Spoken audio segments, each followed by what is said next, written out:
De l'obscurité à la lumière. Bonjour, je m'appelle Cyril ou Chandra.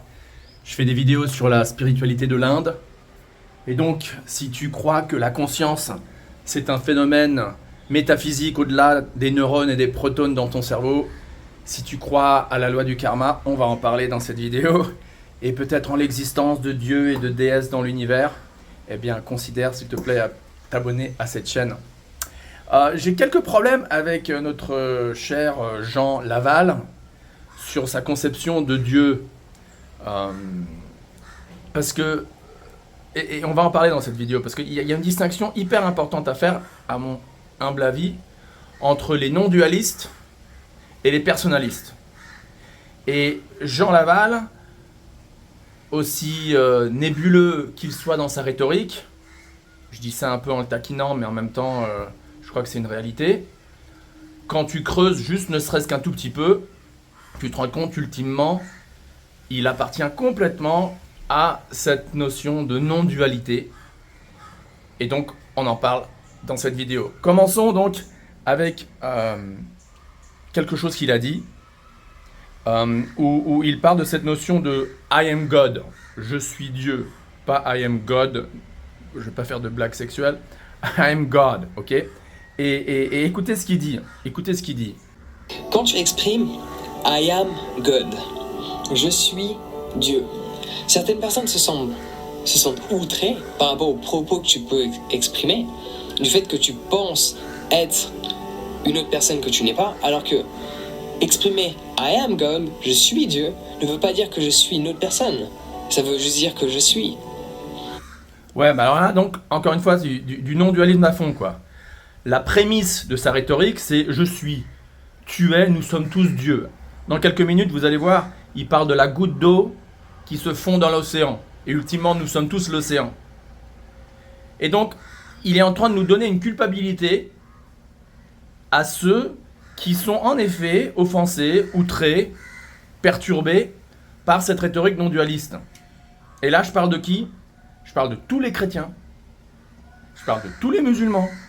Je parle de tous les juifs, je parle de tous les vishnouites ou les krishnaïtes, c'est-à-dire la tradition monothéiste de l'Inde, celle que je suis depuis 30 ans. Là, ça fait un sacré nom de gens, quoi. Parce que toutes ces traditions que je viens de citer, à part les petites veines, disons, mystiques, non-dualistes qui existent un peu dans chacune, enfin, pas vraiment dans celle de l'hindouisme, parce que là, c'est carrément une autre tradition, celle de Advaita, du Advaita Vedanta, ça s'appelle le non-dualisme, enfin, un autre mot juste en sanskrit, celle qui suit le saint Shankaracharya.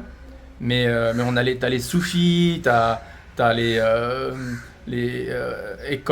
comment ils s'appellent, les Meister Eckhart dans le christianisme, etc. T'as toujours des exceptions, disons, où il y a cette notion de devenir un avec le tout, mais grosso modo, généralement, de grosse manière, grosso modo, les traditions monothéistes, abrahamiques, sont très personnalistes. Dans le christianisme, on parle de cette notion de Père, notre Père qui est aux cieux, le Père suprême. Dans le Vaishnavisme, Krishna ou Vishnu dit dans ce fameux texte, la Bhagavad Gita, qu'on cite souvent sur cette chaîne, Aham Bijak Padak Pita, Pita en sanskrit, ça veut dire je suis le Père suprême, le Père de toutes les espèces de vie. Donc, si quelqu'un arrive et dit « Ouais, mais non, en fait, cette notion de Père suprême, c'est juste une illusion. Nous sommes tous, comme il le dit un peu plus tard dans cette vidéo, nous sommes tous Dieu, parce qu'on partage cette notion de créateur, et donc on est Dieu, quoi. » Non, mais attends, tu charries, Jean, tu charries. En plus, après, il insulte, c'est comme si, très gentiment, très discrètement, mais en fait, il insulte cette notion de monothéisme pur et dur, ou de monothéisme basique, qui, à mon avis, est une notion extraordinaire. Écoutez dans ce passage-ci où il parle de pseudo-dénommé Dieu grand créateur, comme si la notion de grand créateur, c'est quelque chose d'enfantin, et quand on est plus avancé, on se rendra compte qu'on est tous des gouttes d'eau qui se fondent dans l'océan. Écoutez-moi ça, là. Ça veut dire que nous sommes l'essence même de ce pseudo-dénommé Dieu grand créateur. Mais si notre essence... Alors, encore une fois, pourquoi pseudo-dénommé Dieu créateur ? Encore une fois, des millions, des centaines de millions, sinon pas des milliards, sur des millénaires de gens ont cru, continuent à croire et continueront à croire, comme lui croit, parce que lui fait cette distinction entre l'expérience et la croyance, qui est une bonne distinction à faire. Mais il s'avère que lui se positionne bien sûr dans la catégorie de ceux qui ont l'expérience. Tu vois. Donc il croit quelque chose, mais il fait paraître comme si c'est de l'expérience. Ou alors ils disent, et si on peut peut-être suggérer que nous sommes... En fait, il se fait de la thune sur présenter un truc nébuleux avec des tendances non dualistes, quoi. Donc pourquoi prénommer soi-disant Dieu créateur? Et pourquoi pas, s'il y a bel et bien une personne suprême que l'on appelle Vishnu ou Krishna ou Jéhovah ou Jah ou Allah ou même le Christ, parce qu'il est non différent du Père, n'est-ce pas, selon les croyances chrétiennes. Et quel est le problème avec ça, Jean? Pourquoi toi, t'es tellement allergique à ça? C'est vraiment quelque chose. Alors là, il arrive à cette notion, à cet exemple maintenant que je vais vous passer de gouttes d'eau. Hein, nous sommes tous des gouttes d'eau et on se fond dans l'océan. D'abord, c'est pas nouveau. Bon, il cite Rumi, mais cette notion vient bien avant de Rumi. On la trouve d'ailleurs dans les Upanishads non dualistes, avec cette notion qu'on est tous un, on est tous Dieu. Écoutez-moi ça. Mais ne sois pas confus, ne te pense pas être supérieur aux autres par ce principe de création. Cela veut juste dire que tu es l'océan. Tu n'es pas une petite goutte d'eau insignifiante. Parce que par ce principe de création, tu te connectes à la création elle-même.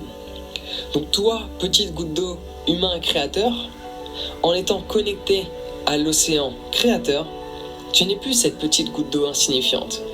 Tu es le créateur lui-même. Ah ouais, donc un océan, ça devient un créateur. Et deuxièmement, la petite goutte d'eau, c'est pas suffisant, quoi.